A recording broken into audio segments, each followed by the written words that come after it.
Salve a tutti ragazzi, bentornati su Di Tutto Un Tubo. Ecco qui il video che stavate aspettando e lo stavo aspettando anche io, dove vi parlo della mia nuova connessione. Allora, come sapete, io tutte le volte che cambio la mia connessione vi faccio un video di aggiornamento per spiegarvi un po' che cosa è successo.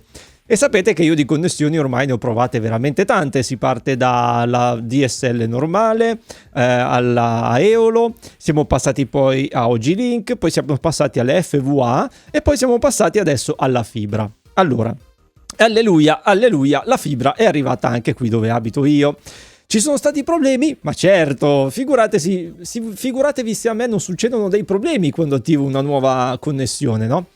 Allora, piccolo aggiornamento sulle FWA. Allora, le FWA, ragazzi miei, fatele solo se dovete utilizzare internet in modo basilare. Sono arrivato a questa conclusione perché voi, come sapete, se andate indietro con i video, vi spiego come funzionavano le FWA di Wind e le FWA di Vodafone. E purtroppo sono arrivato appunto alla conclusione che non ne vale la pena farle se dovete fare un uso, diciamo, più serio di internet, cioè creare contenuti. Perché a meno che voi non abitiate in una zona dove avete delle antenne, delle BTS che funzionano veramente bene, allora ne vale la pena, altrimenti lasciate perdere, oppure fatele soltanto se avete bisogno di un uso basilare di internet. Va bene anche magari Netflix e queste cose qua, perché io con le connessioni che ho avuto in FWA ho avuto alla fine dei problemi. Come se andate a vedere, dovevo continuamente paccioccare con il cambio delle bande, riavvii continui delle antenne e tutto quello che ne consegue, sia con Vodafone sia con Wind. Tra l'altro con Vodafone, con Wind, che ero attaccato a una antenna 5G, avevo il problema che ogni tanto mi si switchava la connessione in 3G, neanche in 4G, in 3G. E questo, anche se io gli dicevo di non utilizzare il 3G, lo utilizzava lo stesso perché il 5G e il 4G cadevano completamente. Cadendo completamente, lei riusciva a collegarsi solo al 3G, ma al 3G non riuscite a fare niente, non riuscite a giocare, non riuscite a navigare, cioè a navigare forse sì, avete qualche mega di velocità, ma assolutamente non riuscite a giocare online perché avete un ping altissimo. E poi non era un problema poi magari era un problema della mia antenna, non della BTS, perché se io riavviavo l'antenna e tutto, quindi staccavo tutto e riattaccavo tutto, si ricollegava in 5G. Però alla fine ho scoperto che sarebbe arrivata la fibra e non ci ho fatto più tanto caso. Però parliamo della fibra che ho messo, poi dopo vi dico anche i costi per disdire le altre FWA e sono mazzate. Poi vi spiego. Ho messo la fibra di Dimensione. Naturalmente Dimensione si basa su Open Fiber o Fiber, come volete chiamarlo. Per sapere se siete coperti dalla fibra di Open Fiber o da qualsiasi fibra, basta prima di tutto che vedete se vicino a casa vostra hanno fatto gli scavi, e quella è una cosa che si vede, non potete non vederla, è sempre uno scavo che è largo così, più o meno, o così, e dopo viene riasfaltata tutta il pezzo di strada praticamente, almeno da me hanno fatto così. Ero andato a controllare se Open Fiber aveva attivato i contratti, diciamo, dei provider 2 mesi fa, a settembre, e avevo visto che era disponibile. Però naturalmente diciamo così, il PCN sarebbe, diciamo, l'unità centrale alla quale viene collegata la fibra, era nel paese vicino. Quindi bisognava aspettare che fosse fatto il collegamento col PCN, che è qui a 10 km, una roba del genere. E se voi andate appunto sul sito di Open Fiber potete vedere la disponibilità, mettete il vostro indirizzo e vi dà la copertura, se siete coperti o no. Se vi dice che siete coperti, se la fibra è stata appena messa, dovrete aspettare almeno, secondo me, 1 o 2 mesi prima dell'effettiva attivazione tramite i provider. Allora io mi sono subito informato e praticamente ho chiamato Dimensione. Io ho scelto Dimensione perché Dimensione è una realtà abbastanza ancora, diciamo piccola, un po' come era Eolo all'inizio, forse un pelino di più, rispondono sempre dall'Italia. L'assistenza è molto veloce, vi rispondono tranquillamente, vi stanno dietro, se voi non rispondete vi richiamano loro, poi vi spiego anche che cosa è successo. E niente, praticamente ho chiesto a loro, ho aperto il contratto praticamente, e quando ho aperto il contratto c'era disponibile la 2 gigabit e mezzo, fino a 2 gigabit e mezzo allo stesso prezzo del gigabit normale, e quindi ho detto vabbè, lo facciamo, e boom. Naturalmente compreso il loro router che va in Wi-Fi 6 e ha la connessione in 2 gigabit e mezzo. Quindi faccio partire tutto, questo era settembre. Sarà stato settembre? O forse avevo chiamato già ad agosto, non mi ricordo più. Forse avevo già chiamato ad agosto, e poi praticamente ad ottobre mi è arrivata la prima comunicazione che veniva da fare il sopralluogo. Il problema cos'è? Che io abito in un condominio un po' sfigato, nel senso che è un po' vecchiotto, e naturalmente nei condomini vecchi, nelle case vecchie, andare a riuscire a capire dove cazzarola hanno fatto passare i cavi è sempre un delirio, perché alla fine la fibra dovrebbe passare attraverso l'impianto del doppino del telefono, ok? Quindi il doppino del telefono, cioè il collegamento della Telecom è in strada, e quindi utilizzeranno lo stesso tubo per entrare e arrivare su nel condominio, ok? Quando è arrivato il tizio a fare il sopralluogo, che naturalmente era una ditta subappaltata di Open Fiber, 1000 subappalti ci sono praticamente, e il tizio mi fa: guarda, io ho guardato nel cortile ma non ho trovato il pozzetto della Telecom. E mi fa: guarda, io faccio già partire la richiesta per fare lo scavo, perché praticamente sulla strada c'era il palo alla quale hanno attaccato la bobina e il ROE della fibra di Open Fiber, e loro te la lasciano lì. Quando poi farai l'attivazione prenderanno il cavo in fibra da lì e entreranno dentro nel condominio. Però bisognava fare un mini scavo da lì all'altro palo dove c'era l'entrata della Telecom dentro nel cortile. Quindi ci voleva questo piccolo scavo. Solo che lui mi fa: cerca di capire col tuo elettricista, perché loro si fermano fin lì, arrivano fino al palo, poi siccome dopo è privato devi vedere tu che ci sia il passaggio. E quindi mi fa: prova e sentiti con un elettricista, se hai un elettricista. Allora, siccome che io conosco l'elettricista che ha fatto l'impianto proprio del condominio, l'ho chiamato, ma come al solito sti elettricisti se ne lavano completamente le mani, perché sono lavori che gli stanno sul cazzo, e non lo so il perché. Io gli ho detto: ti pago, vieni a vedere dove cazzo passa sto minchia di cavo della fibra, se c'è il posto, se c'è lo spazio. E lui mi fa: però sono pieno di lavoro. Sto cazzo, bisogna vedere, magari settimana prossima, devi sentire il proprietario io conosco chi è che ha costruito il condominio, diciamo così, la ditta dietro al condominio, ok? Dovresti sentire lui, se ha i disegni con le tracce di dove sono passati i cavi, bla bla bla, sempre le solite rotture di minchia. Allora, sapete cosa ho fatto? Non ho fatto un cazzo, ho fatto andare avanti la cosa. Alla fine mi hanno chiamato. Sono arrivati, mi hanno chiamato: guardi, veniamo domani a installare la fibra, viene il tecnico. Sì, peccato che cosa è successo. Sono arrivati 2 ragazzi e mi hanno detto: loro sono venuti semplicemente per fare il collegamento tra sotto il condominio agli appartamenti, al mio appartamento. È arrivato e mi fa: sì, ma il cavo multifibra dov'è? E io gli faccio: ma non lo so, dovreste saperlo voi. Mi fa: ma scusa, non sono venuti né a fare lo scavo e né a mettere il cavo in multifibra che arriva dalla strada. Io che cosa faccio se non ho niente? Quindi praticamente non si parlano, perché tra Open Fiber e Dimensione e le varie ditte secondo me non si parlano. Infatti chiedevano sempre a me se erano passati i tecnici e se erano passati a fare che cosa. E io, quando il pomeriggio mi hanno chiamato quelli di Dimensione, gli ho detto: guardi che non è venuto, cioè sono venuti dei ragazzi, ma qui manca tutto, manca lo scavo, manca... sì, ok, allora le faremo sapere. La colpa non è di Dimensione, ragazzi, la colpa è di Open Fiber, che non sa neanche che cosa sta facendo. È quello il problema. Quindi cosa è successo? È passato qualche altro giorno, mi hanno richiamato e mi hanno detto: guardi, vengono a fare lo scavo al mattino. poi al pomeriggio facciamo che mandarle già i tecnici per fare... Ok, poi mi hanno chiamato di nuovo altre 2 ore dopo. Ah no, facciamo tutto insieme, verranno sia i tecnici che quelli che fanno lo scavo, va bene. Allora, già io pensavo che sarebbe andato completamente a puttane tutto, perché sfigato quanto sono con le connessioni, sapevo già che o il cavo non sarebbe passato, o una cosa non avrebbe funzionato, o non sapevano dove passare, perché io in realtà nel cortile avevo trovato un pozzetto che poteva essere quello, ma ci avevano asfaltato sopra ed era pesantissimo da tirare su.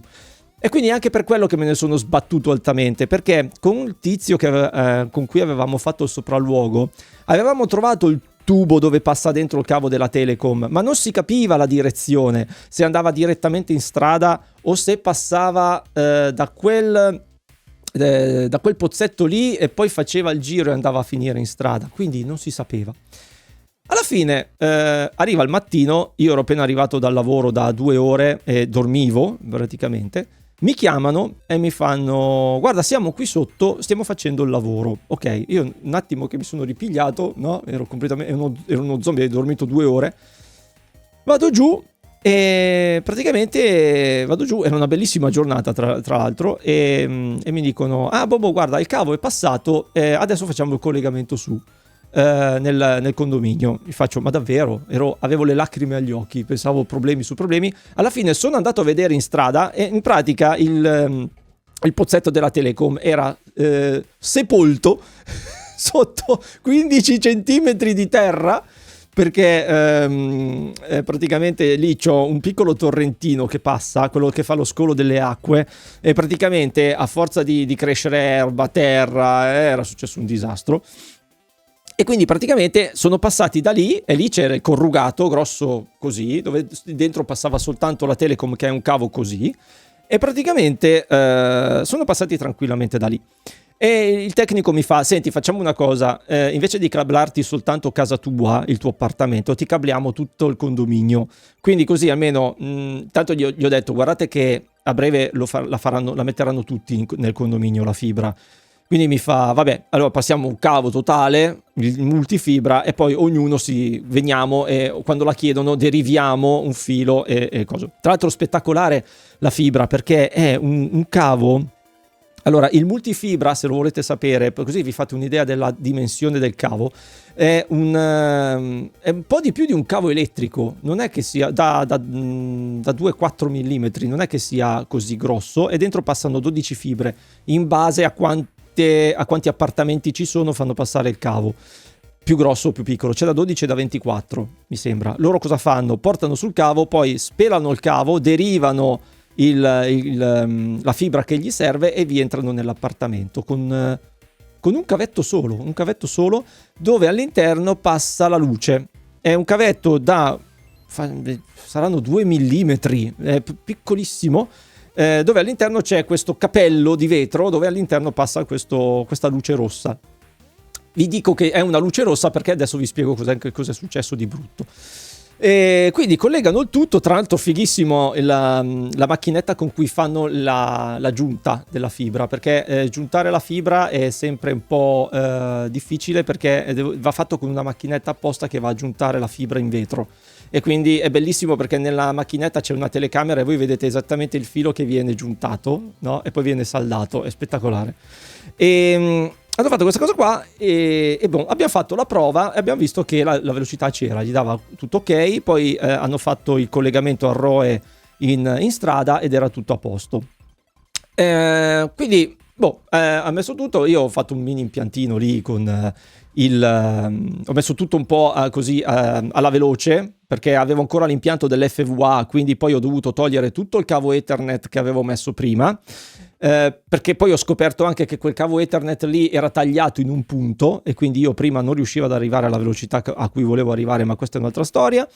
E niente, e la connessione c'era. Cosa è successo? Faccio 1000 speed test, 1000 prove così.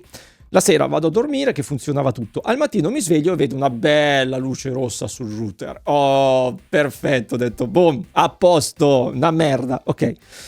Aspetto, vado a lavorare, intanto spengo e accendo prima di andare via e non cambia un cazzo praticamente. la sera arrivo a casa e c'era ancora la luce rossa, me lo immaginavo già.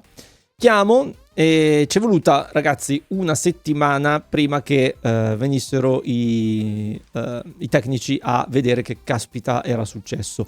Io ho chiamato praticamente il giorno dopo che sono venuti a installarla, quindi sono venuti il lunedì, io ho chiamato il martedì, sono venuti il lunedì dopo, sempre al mattino, quindi 2 ore di nuovo dormito. E praticamente cos'era successo? Il tizio è andato abbastanza a colpo sicuro. Appena fuori dalla porta dell'appartamento c'è la canalina dove passa il cavo della fibra. In pratica il cavo della fibra che loro avevano derivato si era spezzato e infatti vedevate proprio il cavo con questo fascio di luce rosso che partiva fuori a manetta e quindi praticamente si era spezzato. E il tizio mi fa: guarda, può essere che l'abbiamo pizzicato noi magari chiudendo la scatola, può essere. Però può anche essere che sti cavi sono abbastanza, essendo una fibra in vetro dentro, sono abbastanza, come si può dire, fragili, no? Quindi occhio, infatti i cavi in fibra, quel cavettino che poi avete che vi esce dal PON, dal PON, occhio a non piegarlo perché altrimenti lo spaccate e succede la stessa cosa a me. Quindi praticamente tutto si è risolto, me l'hanno messo a posto. E adesso poi vi spiego anche un'altra cosa. Allora, vi ho detto che io ho fatto il contratto a 2 gigabit e mezzo, ok? Nei paesini, secondo me, possiamo scordarcelo di avere la 2 gigabit e mezzo. Solo che, essendo che io ho avuto la 2 gigabit e mezzo senza pagare di più, era compreso nel gigabit, ok? C'era questo upgrade, non mi interessa più di tanto. Io pago 29,90 al mese. Se invece avessi fatto la 1 gigabit e io vado a 900, vado a 900 e 500 in upload, cosa molto importante per YouTube, e mi sarebbe anche andato bene. Ma se io avessi fatto appunto l'upgrade e poi non fossi andato a più di 1 gigabit, allora mi sarebbero girate un po' le balle. E io ho chiamato per sapere se si potesse avere un po' più di velocità, non dico un 2 gigabit e mezzo, però così, per curiosità. Ci credete che io sono tipo 2 settimane che io ho fatto questa richiesta e si sono subito attivati, mi hanno mandato i tecnici 2 volte e io gli ho detto alla come si dice, all'assistenza, gli faccio: guardate che io è solo una cosa che vorrei sapere, non è che dovete mandarmi continuamente i tecnici per vedere se si può fare qualcosa, era soltanto una curiosità. Solo che cosa succede? Che quando lo dite a Dimensione lo comunica Open Fiber e Open Fiber lo calcola come un guasto e quindi vi chiama e vi chiede quando può venire il tecnico e io gliel'ho detto 1000 volte, io ho detto: ragazzi, non è che io voglio il tecnico, vorrei solo sapere se ci sarebbe la possibilità, solo che loro lo aprono come segnalazione, quindi continuano a mandare il tecnico. Anche ieri, l'altro giorno, sono venuti, mi hanno chiamato per telefono e mi hanno detto: guarda, siamo qua fuori che stiamo guardando, però abbiamo visto che dall'armadio che è stato installato della fibra, qui a dove abiti tu, il limite è quello, cioè è difficile che tu possa andare a più di 1 gigabit. Tra l'altro sei quasi da solo in questo momento a essere collegato. E io ho detto: va bene così, non vi preoccupate, va benissimo, era soltanto una mia... Quindi poi cosa è successo? Che al pomeriggio Open Fiber mi ha chiamato e io gli ho detto: guardate, i tecnici mi hanno detto così, io più che riferirvi, a parte che non dovrei essere io a riferirvelo a voi, ma sarebbero loro a riferirvelo a voi. E gli ho detto: ma va bene così, non c'è problema. E loro mi hanno detto: va bene, allora chiudiamo la segnalazione come un KO. E io volevo dirgli: no, perché se voi la chiudete come KO, questi qui mi richiamano un'altra volta. E infatti ieri mi hanno richiamato un'altra volta quelli di Open Fiber per dirmi, per prendere un altro appuntamento, ok?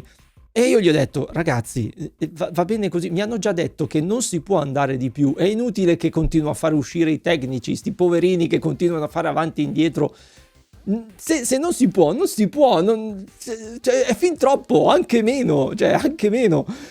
Quindi vi aggiornerò per vedere se ci saranno degli sviluppi. Tra l'altro ho chiesto anche ad altre persone che abitano qui dove abito io, nel paese, vedere a che velocità stanno andando. E infatti in wireless...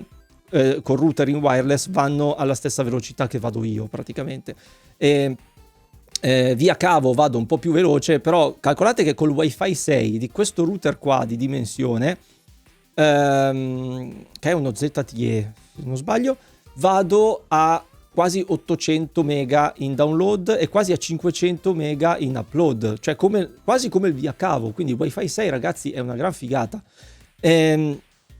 Solo che appunto la mia era più curiosità, quindi vi aggiornerò per capire se migliorerà la situazione o se la pianteranno lì di chiamarmi, per carità. E poi un'altra cosa che volevo dirvi è per la questione di chi gioca con le console. Allora, quando voi attivate la fibra, ma penso che questo sia per tutti così, di solito vi viene dato un IP privato dinamico, ok? Questa cosa, le console, siamo nel 2024, non dovrebbe più esistere, non la digeriscono l'IP privato, vogliono un IP pubblico, perché altrimenti quando fate la verifica della connessione sulla PlayStation, e questo succede sia sulla 4 che sulla 5 che tutte, penso anche Xbox, vi dà che siete sotto a NAT 3, ok? Non vi sto a spiegare che cosa vuol dire NAT 3, IP, gli IP e tutto quanto, però voi dovreste essere sotto NAT 2, perché se voi giocate un gioco online probabilmente verrete buttati fuori dai server. Per una politica di Sony, PlayStation, cioè un casino, non dovrebbe neanche succedere sta cosa, perché su PC ad esempio sta cosa non esiste, i giochi online su PC se ne sbattono di sta cosa qua, e invece su console avete dei problemi. Per ovviare a questa cosa qua basta che voi chiamate il vostro provider. Se non sono stronzi, questa cosa non la fanno pagare, e praticamente gli dite: sentite, io ho dei problemi a giocare con le console, potete darmi l'IP pubblico dinamico? Quelli di Dimensioni mi hanno detto: sì, guardi, 2 minuti ce l'ha. Quindi loro me l'hanno attivato al volo, e io infatti, allora, ti dicono di spegnere tutto e accendere tutto, quindi router, PON e tutto quanto, però... Sì, io il riavvio l'ho fatto, però il NAT 2 me l'hanno dato quasi istantaneamente.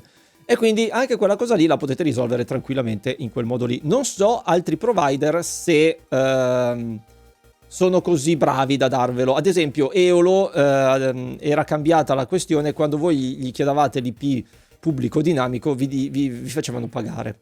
Vi facevano pagare dicendovi che dovevano darvi un IP statico, e quindi erano 7-8 euro in più al mese. E una volta Eolo non era così, però vabbè, comunque.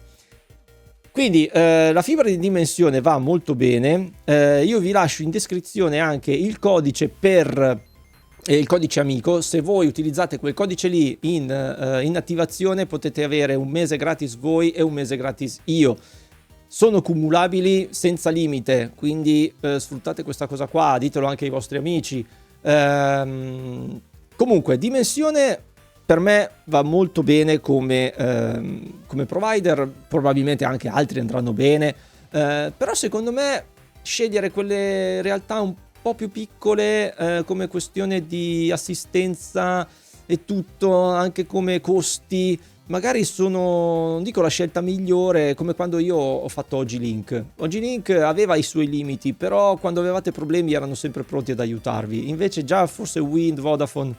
E qui passiamo alla nota dolente, piccola parte per mettervi anche in guardia. Allora, io ho l'FVA di Vodafone e l'FVA di Wind, li ho chiamati per disdire. Allora, per l'FVA di Vodafone ho potuto farla tramite telefono, mi hanno fatto una registrazione dove io dicevo sì, voglio terminare tutto, mi arriverà una mail con scritto i costi che ho per chiudere l'FVA. Io l'FVA di Vodafone ce l'ho da quasi 2 anni, l'ho fatta all'inizio del 2022 o 2023, siamo 2024, quasi, sì, più o meno.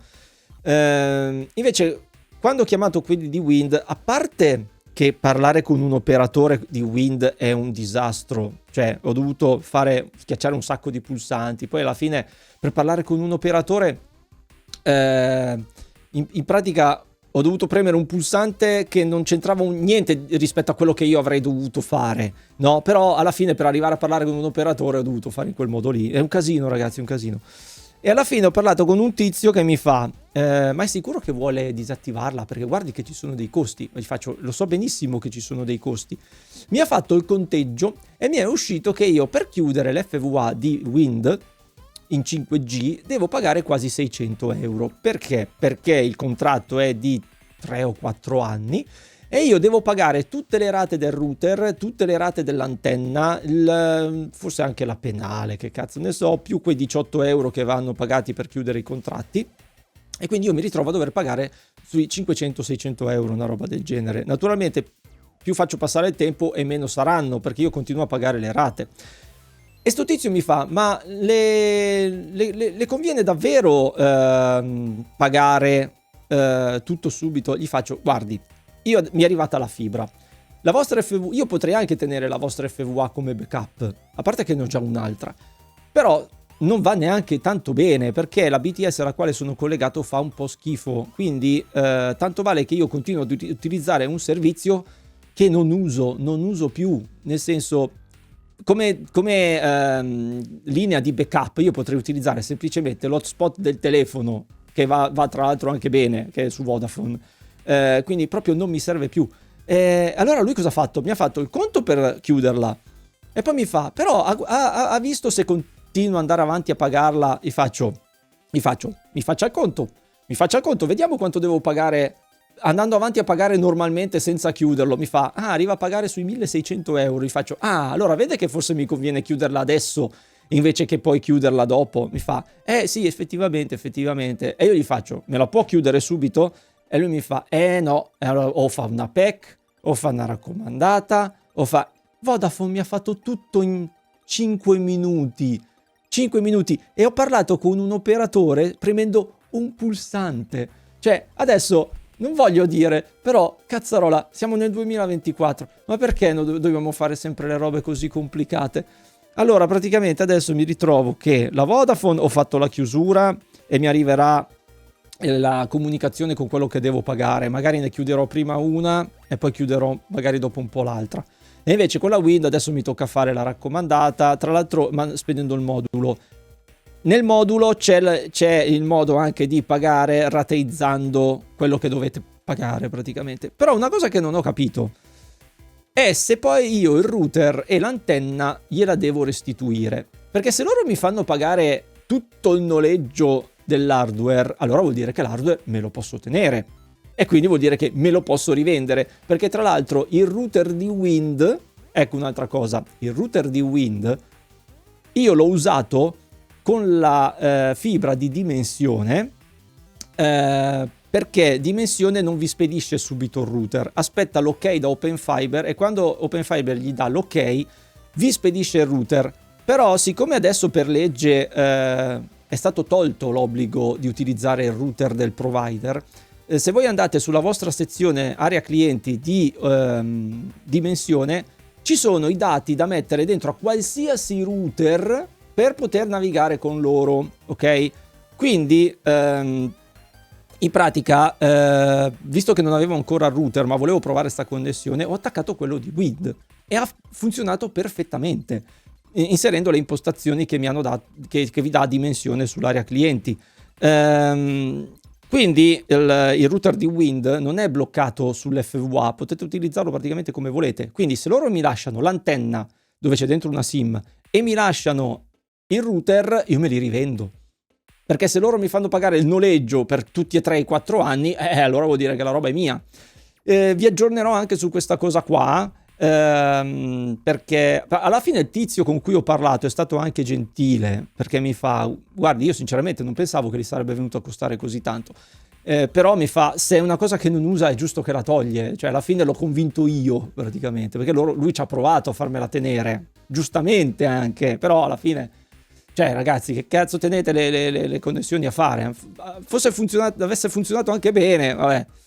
Quindi dopo tutta sto discorso qua, vi dico che finalmente è arrivato la fibra, finalmente posso fare delle dirette decenti. Come avete visto anche negli ultime dirette di Throne and Liberty, streamo a 50 megabit, una roba del genere che è anche esagerato. Tra l'altro ho provato a streamare a 100 megabit perché io arrivo a 500 di upload, però ho visto che YouTube non li regge. Non potete andare in diretta a 100 megabit. Io ho provato solo con i 100 megabit, a 50 va, Non so qual è poi il limite, però a 100 megabit ho visto che proprio OBS quando streama va in errore, YouTube non accetta la velocità, quindi non so quale sia il limite fisico di YouTube di quanto accetta in velocità, non lo so, magari poi faccio una prova. Comunque, dopo tutte queste parole io vi ringrazio e naturalmente ci saranno aggiornamenti sulle velocità. Comunque ragazzi, mi sembra di aver fatto un salto nel futuro di 20 anni, perché passare da un FWA che funziona de merda a una fibra che, ragazzi, spacca, perché veramente ok che alcuni vanno a 10 gigabit già nelle grosse città, però ragazzi qui noi eravamo sempre l'ultima ruota del carro. Quindi io vi ringrazio, se avete domande, se avete questioni, mi raccomando scrivetemelo nei commenti, e se decidete di attivarvi con Dimensione mettete appunto il codice cliente mio che dovrebbe essere 40401, comunque lo trovate in descrizione. Nella fase di attivazione del contratto c'è proprio una dicitura che vi dovrebbe chiedere il codice amico. Voi inserite il mio e avrete un mese gratis voi e un mese gratis io. Quindi io vi saluto, vi ringrazio per essere stati qui in mia compagnia dove vi ho spiegato la mia nuova connessione e ci vediamo al prossimo video. Ciao ragazzi da di tutto un tubo, alla prossima, ciao ciao ciao ciao.